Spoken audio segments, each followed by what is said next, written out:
Dear students, আজিৰ ভিডিঅ'ত আমি আলোচনা কৰিম ক্লাছ 6ৰ ইংলিছৰ ফাৰ্ষ্ট লেসন ৰবিনসন ক্ৰুছো নামৰ লেসনটি অসম জাতীয় বিদ্যালয়ৰ অধীনত যিসকল ছাত্ৰ ছাত্ৰীয়ে অধ্যয়ন কৰি আছে তেওঁলোকৰ কাৰণে এইটো এটা গুৰুত্বপূৰ্ণ চেপ্টাৰ ইয়াৰ অসমীয়া অনুবাদ মই কৰি দিম তোমালোক সকলোৱে ভিডিঅ'টি হেহলৈ চাবা আৰু যদি চেনেলটো সাবস্ক্ৰাইব কৰা নাই তেতিয়াহলে চেনেলটো সাবস্ক্ৰাইব কৰি দিবা বাকিবিলাক চেপ্টাৰো পাই থাকিবা কোৱেশ্চন আনসাৰ বিলাকো পাই থাকিবা গ্ৰামাৰো পাই থাকিবা এতিয়া বলা ভিডিঅ'টি ষ্টাৰ্ট কৰো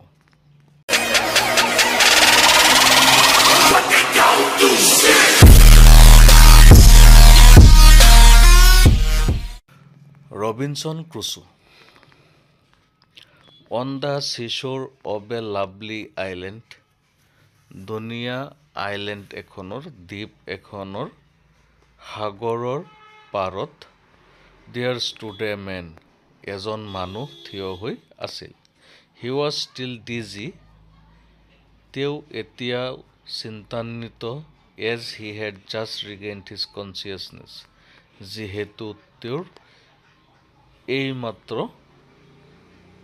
চেতনা ঘূৰি আহিছিল তাৰ মানে তেওঁ তাৰ আগতে অচেতন আছিল এতিয়াহে তেওঁ চেতনা ঘূৰাই পাইছে he looked very tired and sad তেওঁক দেখাত বৰ ভাগৰুৱা আৰু দুখী যেন লাগিছিল he remembered vaguely how a violent storm had hit their ship তেওঁ ব্যগ্ৰতাৰে মনত পেলাইছিল যে এটা ভয়ানক দুমুহাই কিদৰে তেওঁলোকৰ জাহাজক আঘাত কৰিছিল আক্ৰমণ কৰিছিল and it was wrecked আৰু ইয়াক ধ্বংস কৰি পেলাইছিল ভয়ানক দুমুহা এটাই কিদৰে জাহাজখনক ধ্বংস কৰি পেলাইছিল তেওঁৰ মনত পৰিছিল he thought that he might have been swept away by the wave to that lovely island তেওঁ ভাবিছিল যে হয়তো সাগৰৰ ঢৌৱে তেওঁক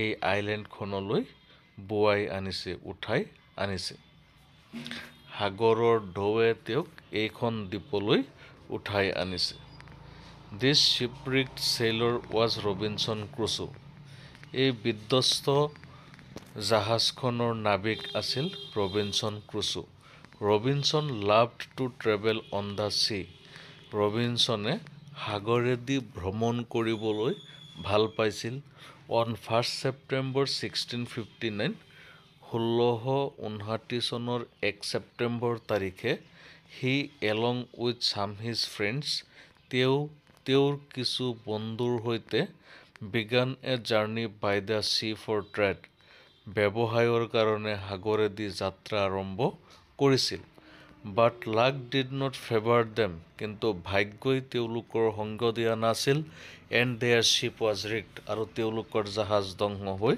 পৰিছিল ৰবিনসন was the only survivor ৰবিনসনেই একমাত্ৰ জীৱিত আছিল he started his new life in that island তেওঁ সেইখন দ্বীপত নতুন জীৱন আৰম্ভ কৰিছিল the wrecked ship was stuck in some rocks about a mile away from the seashore সাগৰৰ পাৰৰ পৰা প্ৰায় 1 মাইল দূৰত তেওঁৰ জাহাজখন ধ্বংস হৈছিল খুন্দা খাইছিল হিলত খুন্দা খাইছিল ৰবিনসন made a raft ৰবিনসনে এটা ভূৰ সাজিছিল and went to the ship আৰু জাহাজখনলৈ গৈছিল he brought some useful goods তেওঁ কিছুমান উপকাৰী বস্তু কঢ়িয়াই আনিছিল from the ship জাহাজখনৰ পৰা to the island দ্বীপটোলৈ among those সেইবিলাকৰ ভিতৰত there were a cat এটা মেকুৰী আছিল and a dog এটা কুকুৰ আছিল who gave him company in the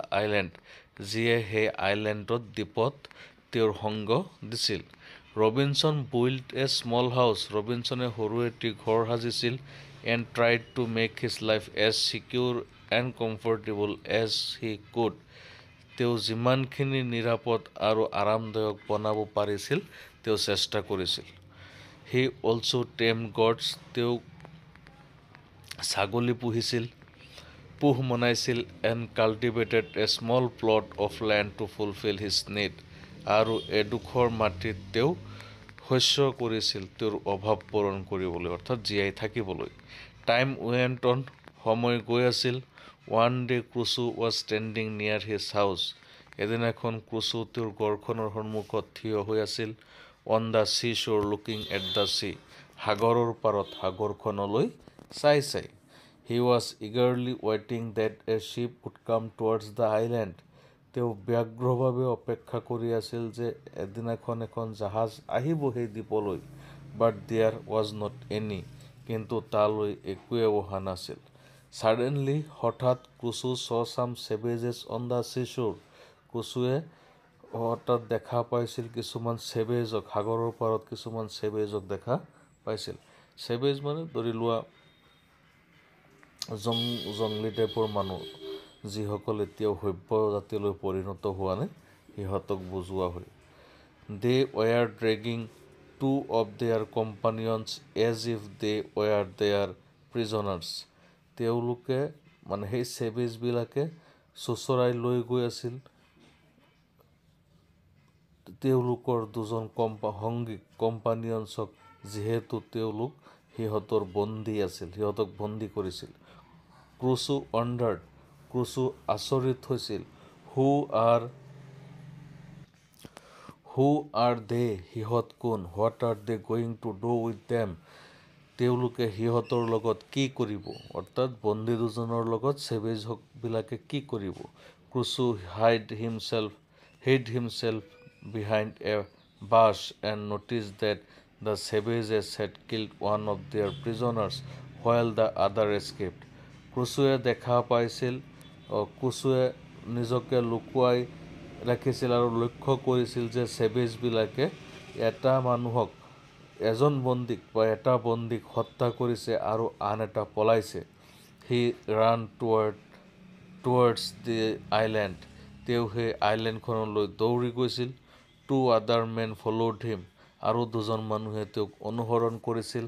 the poor men reached the place where Crusoe was hiding, সেই বেচেৰা মানুহজন সেইখিনি ঠাইলৈকে আহি পাইছিল য'ত ক্ৰুছো লুকাই আছিল। Crusoe decided to save the men, ক্ৰুছোৱে সিদ্ধান্ত লৈছিল মানুহজনক বচোৱাৰ। Before the two men could catch him, দুজন মানুহে তেওঁক ধৰাৰ আগতে হি নকড দেম ডাউন, তেওঁ সিহঁতক খুন্দিয়াই পেলাই দিছিল। The man was so' shocked, মানুহজন আচৰিত হৈ পৰিছিল, চক খাই উঠিছিল। এট দ্য ছাডেন হেপেনিংছ, হঠাতে ঘটি যোৱা ঘটনাটো দেখি। Date he could not even আটাৰ এ ছিংগল ৱৰ্ড, আনকি তেওঁ এটা কথাও ক'ব পৰা নাছিল, এটা কথাও উচ্চাৰণ কৰিব পৰা নাছিল। ফ্ৰম ডেট ডে, সেইদিনাখনৰ পৰা। দ্য মেন ষ্টেইড উইথ ক্ৰুছো, মানুহজন ক্ৰুছোৰ লগতেই বসবাস কৰিছিল। আফটাৰ এ লং টাইম, বহু সময়ৰ পিছত। অৱ লোনলিনেছ, বহু সময় নিসংগতাৰ পিছত। Crusoe at last had a companion, অৱশেষত ক্ৰুছোৰ এজন সঙ্গী হৈছিল।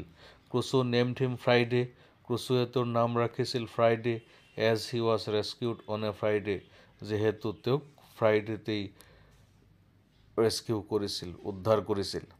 Friday became the only companion of Crusoe, Friday লাহে লাহে ক্ৰুছোৰ একমাত্ৰ সঙ্গী হৈ পৰিছিল। During his stay in that island, সেই দ্বীপটোত থকা দিনবিলাকত। Crusoe taught him the English language, ক্ৰুছোৱে তাক ইংৰাজী ভাষা শিকাইছিল।